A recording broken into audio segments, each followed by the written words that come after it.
Hello everyone, कैसे हैं आप सभी। मैं आशा करता हूं कि आप सभी अच्छे होंगे। आप सभी की पढ़ाई भी अच्छे से चल रही होगी और नहीं पढ़ाई कर रहे हैं तो आप सभी पढ़ाई स्टार्ट कर दीजिए, क्योंकि हो सकता है कि आप सभी के एग्ज़ाम हों। ठीक है, तो आइए देखें। मैंने प्रीवियस जो लेक्चर है, वीडियो है, उसमें मैंने 15 क्वेश्चन कंप्लीट करा दिए हैं जो ऑब्जेक्टिव मॉडल पेपर चल रहा है फर्स्ट पेपर का। तो आइए आगे बढ़ते हैं। 16 क्वेश्चन नंबर 16 का सॉल्यूशन देखते हैं कि उसका ऑप्शन क्या सही होगा। तो क्वेश्चन नंबर जो 16 है, इफ़ कॉज स्क्वायर दो मैट्रिक्स दिए हैं ए एंड बी, और cause square alpha sign cause alpha sine alpha ये दिया है आपको। एक ए मैट्रिक्स है, मैं यहाँ नोट कर दे रहा हूँ। Cos square alpha sine alpha cos alpha, ठीक है, और ये sine alpha cos alpha sine square alpha, और जो b है हमारा cos square beta sine beta cos beta sine beta cos beta और ये sine square beta. Okay, now A B उसने दिया है, कंडीशन है कि ए और A into B is a null matrix, एक शून्य व्यू है, उसके बारे में बात की गई है। तो आइए देखें।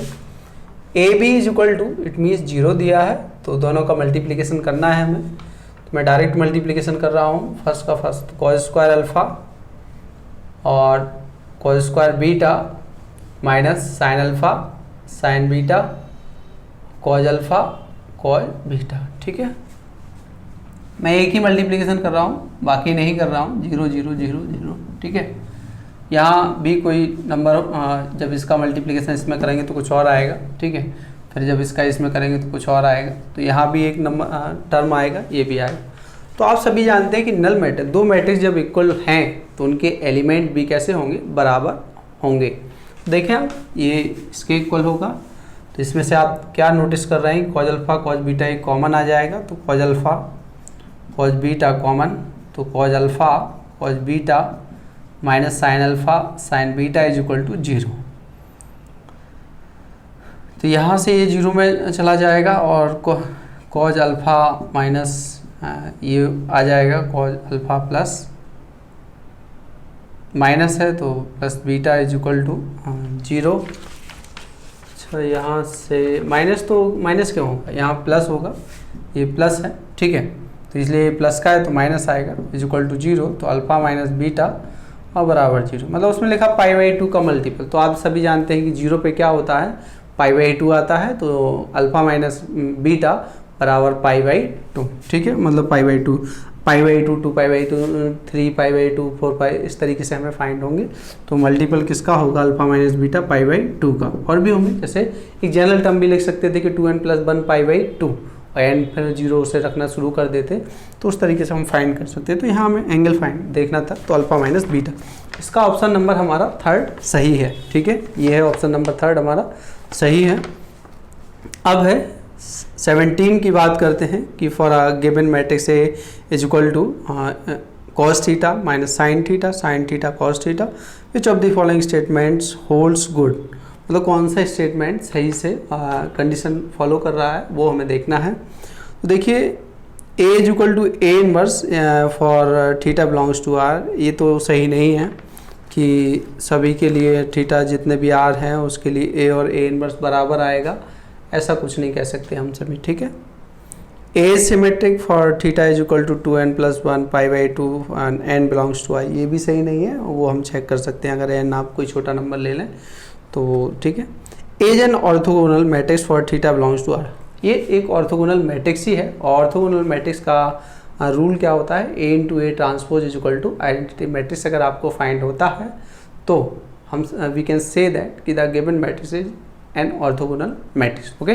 नाउ तो 3rd ऑप्शन इसका सही है। नेक्स्ट, हाँ, क्वेश्चन नंबर 18 की बात करते हैं। तो आइए देखें, क्वेश्चन नंबर 18 को मैं सॉल्व कर देता हूँ।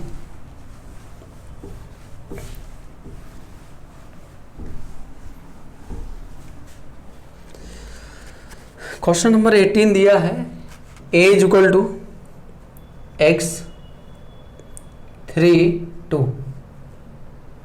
1 y 4 to z if x y z is equal to 60 and 8x plus 4y plus 3z is equal to 20, तो then a into adjoint of A is equal to किसके equal होगा, is equal तो आप सभी जानते हैं कि ये किसके इक्वल होगा भाई, A into adjoint of A find करना है हमें। तो यहाँ से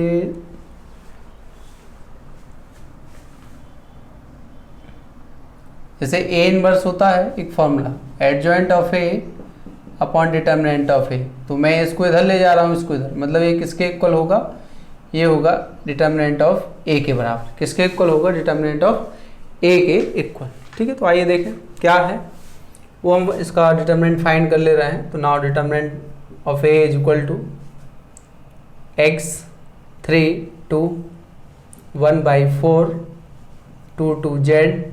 सॉल्व कर देते हैं इसको। सॉल्व इसको करेंगे तो देखें कि कितना फाइंड हो रहा है। यहाँ से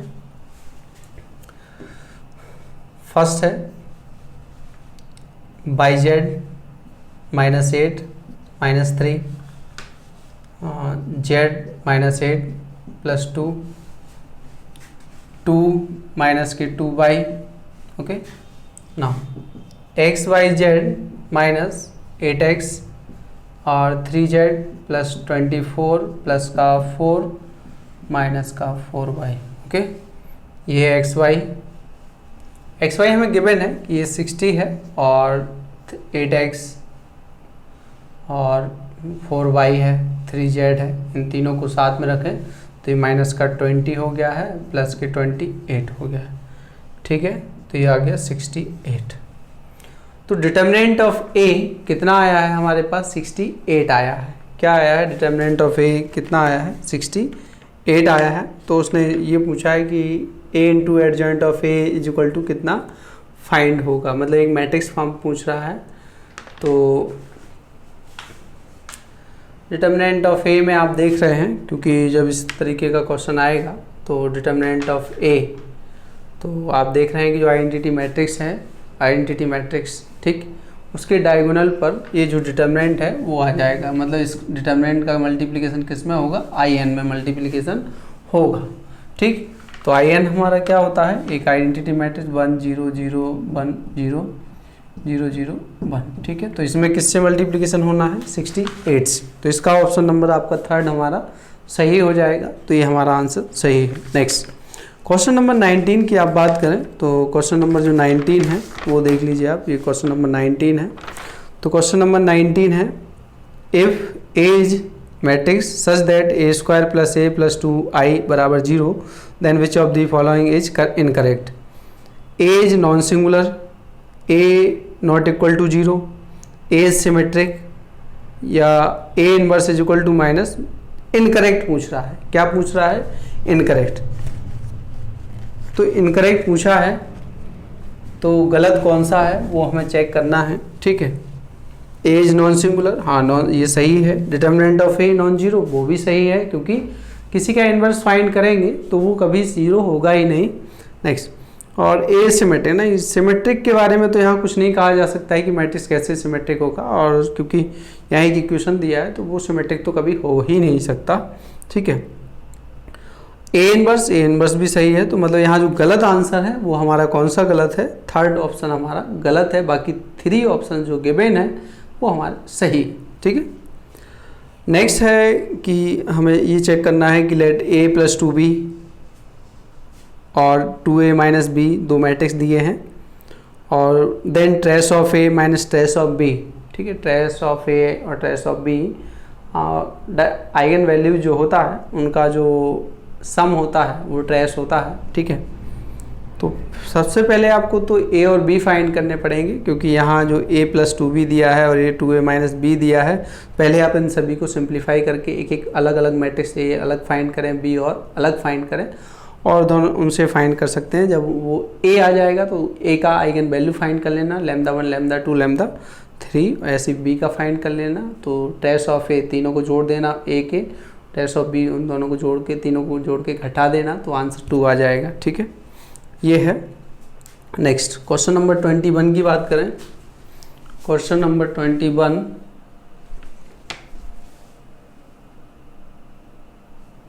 क्वेश्चन नंबर 21 को देखें, इसकी बात करते हैं।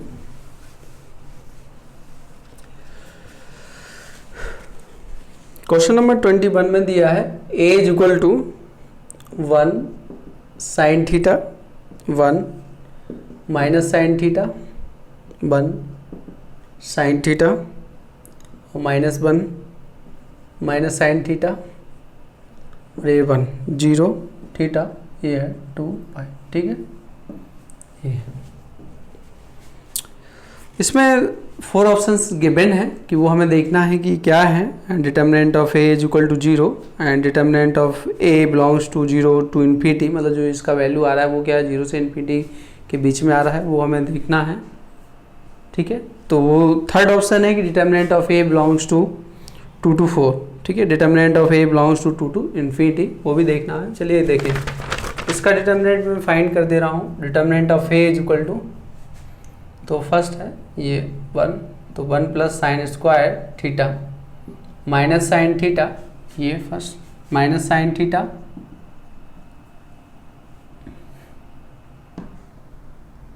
और प्लस साइन थीटा प्लस 1, तो साइन स्क्वायर थीटा प्लस 1, तो ये तो कैंसिल हो गया है, तो 1 प्लस साइन स्क्वायर थीटा और 1 वो भी है, तो ये 2 हो गया है। ठीक है, अब इसका रेंज देखते हैं। रेंज आप सभी जानते हैं, साइन और कॉस का जो रेंज होता है -1 से +1 के बीच, तो live which is live between -1 to +1। Since -1 less than equal to sine theta less than equal to 1 और 0 less than sine square theta, क्योंकि यहाँ स्क्वायर है, theta less than equal to 0 से स्टार्ट, स्क्वायर करोगे तो यहाँ फिर वो 0 से स्टार्ट होगा। ठीक, फिर इसमें 0 1 ऐड कर दे रहा हूँ, 1 प्लस साइन स्क्वायर थीटा 2 और 2 से मल्टीप्लिकेशन करना है, तो 2 1 plus sine square theta is equal to 4। तो कहाँ से कहाँ लाई कर रहा है, जो डिटर्मिनेंट ऑफ a है वो लाई कर रहा है हमारा कहाँ से, 2 और 4 के बीच। तो इसका ऑप्शन नंबर हमारा जो क्या है, थर्ड है, वो हमारा सही है। ठीक है, क्वेश्चन नंबर 22 की बात करते हैं। उसमें थोड़ा करेक्शन करिएगा क्योंकि मैट्रिक्स का साइज देना भूल गए थे। हाँ, क्योंकि टाइपिंग करते समय हो जाता है गलती, क्योंकि इतना दिन भर टाइपिंग तो करते नहीं है। ठीक है, D is a 3x3 diagonal matrix, which of the following statement is not true, कौन सा सही नहीं है। कोई एक डायगोनल मैट्रिक्स है, वो हमें बताना है इनमें से क्या ऑप्शन सही नहीं हो सकता। डायगोनल मैट्रिक्स का डिटर्मिनेंट ट्रांसपोज लेंगे तो फर्स्ट ऑप्शन हमारा सही हो जाएगा, हमें नॉट ट्रू बताना है। हाँ, ए कोई मैट्रिक्स है 3/3 का है, लेकिन अगर आप डायगोनल मैट्रिक्स का मल्टीप्लिकेशन करेंगे तो ए के बारे में तो कुछ पता नहीं, क्या हो सकता है कि वो आपस में ए और डी और ए क्या ये दोनों का प्रोडक्ट सेम आएगा कि नहीं आएगा, कोई गारंटी नहीं है। ठीक है, तो ये हमारा गलत हो गया है। D inverse exist if exist is a scalar matrix. हाँ, अगर ए एक स्केलर मैट्रिक्स है तो डी वो एग्जिस्ट जरूर करेगा, क्योंकि स्केलर का मतलब होता है कि डायगोनल जो एंट्रीज हैं वहाँ एक सेम वैल्यू होगा, या 1/2-2-3-3। इसका मतलब है कि उसका इनवर्स हम फाइंड डिटरमिनेंट 0 नहीं होगा, तो इसलिए वो एग्जिस्ट करेगा। तो यहाँ जो सेकंड ऑप्शन है वो गलत है, बाकी सारे सही हैं। ठीक है, 2 तो सही हैं ही इसमें, तो क्वेश्चन 22 का सेकंड आंसर सही, करेक्ट। ठीक है, नॉट नंबर 23 है जो 23 है the matrix product A B is equal to 0। तो the matrix product A B is equal to 0, तो देन क्या हो सकता है कि ए जब ए बी इक्वल 0 है तो देन ए बराबर 0 एंड बी बराबर 0, या ए इक्वल 0 और B equal 0, A is a null matrix. देखिए, इसके बारे में हम कुछ नहीं कह सकते क्योंकि हमें मैट्रिक्स के बारे में कुछ दिया नहीं है। उसने ये कहा है कि a इंटू बी बराबर 0 है। ठीक है, अब a इंटू बी बराबर 0 है तो हो सकता है कि a आपका एक नल मैट्रिक्स हो जाए। ठीक है, बी भी एक नल मैट्रिक्स हो सकता है, मतलब कुछ भी हो सकता है, तो यहाँ कोई कुछ नहीं कह सकते हैं। ठीक है, तो यहाँ कोई सही नहीं है, क्योंकि अगर ये बोलता कि ए और बी नॉन सिंगुलर है तो फिर दूसरा ऑप्शन सही हो जाता। ठीक है, लेकिन यहाँ तो कुछ ऐसा है नहीं। ठीक है, और ए अकेला नल हो नहीं सकता है, तो इसमें से जो फोर्थ ऑप्शन है वो हमारा करेक्ट होगा, क्योंकि नन ऑफ दीज आंसर लगाना होगा। ठीक है, तो 23 हमारा हो गया है। नेक्स्ट है 24 है। इफ़ 24 है हमारा, if A is a symmetric matrix, square matrix, and A plus A transpose is symmetric matrix, A plus A, then A minus A transpose is equal to. तो ये हमें देखना है कि कितना इसमें। तो देखिए, जब A प्लस A ट्रांसपोज क्या है, एक सिमेट्रिक मैट्रिक्स है, और जब उसका A माइनस A ट्रांसपोज, मैंने आप सभी को पढ़ाया है जब सिमेट्रिक और स्क्यू सिमेट्रिक पढ़ा रहा था, तो प्लस जो होता है वो सिमेट्रिक का पोर्शन है, लेकिन जो माइनस का पोर्शन है वो स्क्यू सिमेट्रिक का है। तो इसका डायरेक्टली आंसर, थर्ड आंसर आपका सही हो जाएगा। ओके, नाउ 24 आंसर, 24 क्वेश्चन 25 की बात करते हैं। इफ A एक मैट्रिक्स दिया है, A इज इक्वल टू एक मैट्रिक्स गिवन है 1 2 0 0 1 2 2 0 1, ठीक है। Then adjoint of A is equal to, A का हमें एडजॉइंट फाइंड करना है, तो A का एडजॉइंट हम फाइंड कर ले रहे हैं। ठीक है, तो डायरेक्टली शॉर्ट फॉर्म देख ले रहा हूँ क्या आएगा यहाँ से आंसर। फर्स्ट रो और फर्स्ट कॉलम, तो यहाँ 1 आ गया है। फर्स्ट रो, सेकंड कॉलम 1, ये 4 आ गया है। फर्स्ट रो, थर्ड कॉलम 0 -2 आ गया, तो प्लस माइनस प्लस, तो -4 और माइनस का 2। ये देखना पड़ेगा कि प्लस है, और फर्स्ट ये 1 आ गया, फिर सेकंड, अच्छा -4 था तो प्लस माइनस, ये प्लस हो जाएगा। तो इसका जो आंसर है, मैं ज़्यादा पूरा सॉल्व नहीं कर रहा हूँ, क्योंकि कभी भी ऑप्शन चेक करने में 2-3 पॉइंट आप चेक कर लीजिए, वहाँ से डायरेक्ट आंसर आप पुट कर सकते हैं। ओके ना, तो इसका जो आंसर है वो आंसर नंबर 2 सही है, बाकी सारे गलत आंसर हैं इसके। ठीक है, तो आंसर 2 इसका सही है। नेक्स्ट है क्वेश्चन 26 है। In order that the matrix 1 2 3 4 5 6 3 beta 5 be non singular, तो beta should not be equal to. तो देखिए, वो ये बोल रहा है कि नॉन सिंगुलर है, तो नॉन सिंगुलर होने का मतलब ये है कि इसका डिटर्मिनेंट 0 नहीं होगा। तो डिटर्मिनेंट 0 नहीं होगा तो बीटा की क्या वैल्यू होगी जिसके लिए 0 नहीं हो सकता। ठीक है, तो बीटा क्या नहीं होना चाहिए जिसके लिए वो क्या होगा, नॉन सिंगुलर। तो आप क्या करिएगा, इसका डिटर्मिनेंट फाइंड कर लीजिएगा, नॉट इक्वल टू 0। डिटर्मिनेंट जब आप फाइंड करेंगे तो यहाँ बीटा माइनस का 4 नॉट इक्वल टू 0, तो बीटा ये इतना हमें फाइंड हो जाएगा। तो मतलब बीटा का वैल्यू 4 नहीं होना चाहिए। अगर बीटा का वैल्यू 4 होगा तो फिर वो सिंगुलर हो जाएगा, लेकिन बीटा किसके लिए नहीं होगा, तो वो 4 के लिए नहीं। ठीक है, ये है 26 हो गया है। नेक्स्ट 27 है। Which one of the following is not true, matrix addition is commutative. देखिए, मैट्रिक्स एडिशन तो कॉम्यूटेटिव होगा ही, क्योंकि A प्लस बी या B प्लस A जोड़ने से कोई इफेक्ट नहीं पड़ेगा आपके मैट्रिक्स पर, मतलब सॉल्यूशन पर। मैट्रिक्स एडिशन इज एसोसिएटिव, ये भी सही है, बिल्कुल ट्रू है, क्योंकि मैट्रिक्स एडिशन इज एसोसिएटिव। हाँ, मैट्रिक्स मल्टीप्लिकेशन इज कॉम्यूटेटिव, ये हमेशा सही नहीं होता है, कभी कभी सही हो भी जाता है। ठीक है, लेकिन हमेशा सही नहीं होगा, तो इसलिए ये आंसर हमारा गलत हो गया है। ठीक है, तो मतलब जो नॉट ट्रू, जो सही नहीं था, वो आंसर हमें देना है। थर्ड ऑप्शन यहाँ सही है कि मैट्रिक्स मल्टीप्लिकेशन इज कॉम्यूटेटिव, ये हमारा गलत है। मैट्रिक्स मल्टीप्लिकेशन इज एसोसिएटिव, वो सही है, वो सही होता है। ठीक, तो ये हमारे पास 27 हो गया है, कंप्लीट कर दिया 27 को। अब आइए आगे देखते हैं 28 की बात करते हैं कि विच one of the following is correct. तो 28 में ये देखना है कि कौन सा आंसर हमारा सही है। फर्स्ट की बात, skew symmetric matrix of odd order is non singular. अगर कोई एक स्क्यू सिमेट्रिक मैट्रिक्स है और अगर वो ऑड ऑर्डर का है, मतलब 3×3 5×5 7×7 का है, ठीक है, इज नॉन सिंगुलर है, ऐसा नहीं होगा, क्योंकि जो स्क्यू सिमेट्रिक का ऑड ऑर्डर होता है वो हमेशा सिंगुलर मैट्रिक्स होता है। मतलब क्योंकि आपने ये देखा होगा कि डायगोनल के एंट्रीज उस पर 0 रहते हैं, इसलिए वो सारणिक उसका 0 आएगा। तो ये तो करेक्ट की बात कर रहे हैं, तो ये तो गलत हो गया है। Skew symmetric matric of odd order is singular, तो सेकंड आंसर यहाँ सही है, बाकी चेक करने की ज़रूरत नहीं है। तो 28 कंप्लीट हो गए। अब आगे बढ़ते हैं 29 की ओर। द मैट्रिक्स, एक मैट्रिक्स गिवन है, ये 29 है आपका। ठीक है, ये मैट्रिक्स गिवन है 29 को आप देख सकते हैं इसमें 29। ठीक, 29। तो is not invertible if alpha has the value, मतलब इन्वर्टेबल किसके लिए नहीं होगा वो हमें देखना है। तो अल्फा की वैल्यू क्या होगी, इसका मतलब है कि इन्वर्टेबल नहीं है, इसका डिटर्मिनेंट 0 होगा। डिटर्मिनेंट 0 होगा तो आप डायरेक्टली डिटर्मिनेंट 29 में determinant of A is equal to 0 लिख देंगे, वहाँ से अल्फ़ा जितना आएगा वो हमारा 1 आ जाएगा। ठीक है, अल्फ़ा की वैल्यू कितनी आ जाएगी, 1 आ जाएगी। नेक्स्ट है क्वेश्चन नंबर 30 है, और 30 पे स्टॉप कर दूंगा मैं। तो 30 है, if A is equal to एक मैट्रिक्स गिवन है, 30 की बात कर रहे हैं। ठीक, ए इज इक्वल टू एक मैट्रिक्स हमें गिवन है, ए इज इक्वल टू 3 2 0 और ये है 1, तो देन ए इनवर्स का whole 3 is equal to A inverse का होल 3 होल पावर 3 है इज इक्वल टू, ठीक है, 1/27 1 - 26, मतलब किस तरीके से फाइंड होगा। तो फर्स्टली भी फाइंड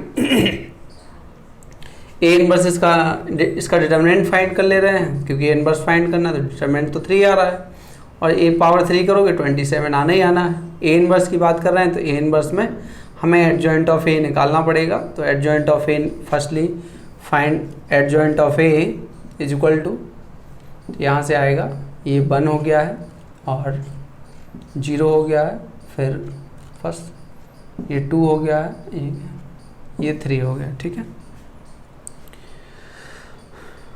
और इसका 3 करना है, मतलब 3 टाइम मल्टीप्लिकेशन करेंगे इसका, तब आंसर आएगा। अभी तो एक ही फाइंड हुआ है, इसका जब आप 3 टाइम मल्टीप्लिकेशन करेंगे तो यहाँ से 1 2 0 3 प्लस माइनस प्लस और माइनस। ठीक है, तो इस तरीके से जब आप फाइंड करेंगे तो आंसर आपको मिल जाएगा। तो इसका फर्स्ट आंसर हमारा सही है। ठीक, नेक्स्ट है 31 का आंसर है कि adjoint of A B minus adjoint of B into adjoint of A. मैंने अभी क्वेश्चन कराया था कि एडजॉइंट ऑफ ए बी बराबर कितना होता है adjoint of B into adjoint of A, और वही सब्ट्रैक्ट करना है, तो इसका आंसर हमारा 0 हो जाएगा। ठीक है, और 32 क्वेश्चन दिया है, if A is equal to एक मैट्रिक्स गिवन है तो then A inverse is equal to, जो ए इनवर्स है वो ए के ही इक्वल आएगा, क्योंकि वो आइडेंटिटी मैट्रिक्स जैसा ही है। ठीक है, तो ये हमारा 32 हो गया है। इसका फोर्थ आंसर हमारा सही है 32 का। और 33 की बात करें तो 33 में जो है, if A and B are two matrices such that A plus B and AB are both defined। A plus B भी डिफाइंड है, मतलब A plus B कब डिफाइंड होगा, A का ऑर्डर और B का ऑर्डर जब सेम होगा, मतलब जो भी ऑर्डर होंगे सेम होंगे तब वो दोनों जुड़ सकते हैं। A और B दोनों का मल्टीप्लिकेशन ये भी तभी पॉसिबल है जब दोनों का ऑर्डर सेम होगा, मतलब रो क्योंकि सेम होना चाहिए तब जुड़ेगा, रो कॉलम दोनों के बराबर हो। तो A and B are square matrix of the same order, इन दोनों को स्क्वायर होना होगा, क्योंकि जुड़ने में तो कुछ भी हो सकता था, लेकिन मल्टीप्लिकेशन करने के लिए हमें एक स्क्वायर मैट्रिक्स की ज़रूरत पड़ेगी। ठीक, तो ये है 34 की बात करें, 33 हो गया है। 34 की बात करें, 30 विच one of the following statement is true. तो फर्स्ट है हमारा non singular square matrix does not have a unique inverse. ठीक है, अब ये तो non singular matrix does not have, देखो नॉन सिंगुलर मैट्रिक्स है तो वो तो हमें एक इन्वर्स यूनिक इन्वर्स देगा, तो ये तो गलत हो गया, हमें ट्रू बताना है। Determinant of non singular matrix is 0, ये भी गलत हो गया, क्योंकि डिटर्मिनेंट नॉन सिंगुलर मैट्रिक्स का 0 कभी होगा ही नहीं। ठीक, तो थर्ड है कि इफ़ ए ट्रांसपोज बराबर है तो then A is square matrix. हाँ, ये हो सकता है, क्योंकि भाई अगर ए और ए ट्रांस, मतलब ये तो सिमेट्रिक मैट्रिक्स हमेशा स्क्वायर मैट्रिक्स होते हैं, तो ये हमारा सही है। If A not equal to 0 तो then A into adjoint of A, ये सही नहीं है क्योंकि यहाँ n-2 आता है। ठीक है, तो थर्ड आंसर यहाँ पर सही है, ट्रू बताना था। ठीक, 35 की बात करें तो विच of the following is not true, every skew symmetric matrix of odd order is non singular, not true, यही गलत हो गया। ठीक है, वही सही, बाकी सारे आंसर सही हैं आपके। Matrix theory was introduced by, तो ये जो मैट्रिक्स थ्योरी है किस मैथमेटिशियन ने डेवलप किया है, इसको कैले हैमिल्टन ने इसको डेवलप किया। ठीक है, 37 है, if A is equal to, एक मैट्रिक्स दिया है और I is the identity matrix of order 2 and A and B are arbitrary constant, तो इसका स्क्वायर ओपन करते हैं। और ए जो एक मैट्रिक्स ऐसा दिया है, ये निलपोटेंट मैट्रिक्स है, आप अगेन मल्टीप्लिकेशन करोगे तो वो 0 कर देगा, ए स्क्वायर 0 करेगा। तो जब आप ए आई प्लस बी ए का होल स्क्वायर ओपन करोगे तो A square I plus 2ab plus B square A square, तो ए स्क्वायर तो इसका 0 आएगा क्योंकि ये निलपोटेंट मैट्रिक्स है, ठीक है। तो इसलिए इसका ऑप्शन नंबर 2 हमारा सही हो जाएगा, ठीक है। ए स्क्वायर आई प्लस 2ab आई। 38 पर आते हैं। A singular then adjoint of A is, भाई ए अगर सिंगुलर है तो एडजॉइंट ऑफ ए भी क्या आएगा, सिंगुलर ही आएगा, ये हमारा सही है। If A and B are two matrix, A B बराबर बी एंड बी ए बराबर ए, तो then A square plus B square is equal to क्या होगा, देखिए A square plus B square is equal to क्या होगा, जब ये दिया है कि ए बी बराबर बी और बी ए बराबर A, then A square plus B square is equal to A square plus B square, तो ए इंटू ए प्लस बी इंटू बी। तो यहाँ से हम क्या लिख दें, ए को लिख दे रहा हूँ ए बी ए प्लस और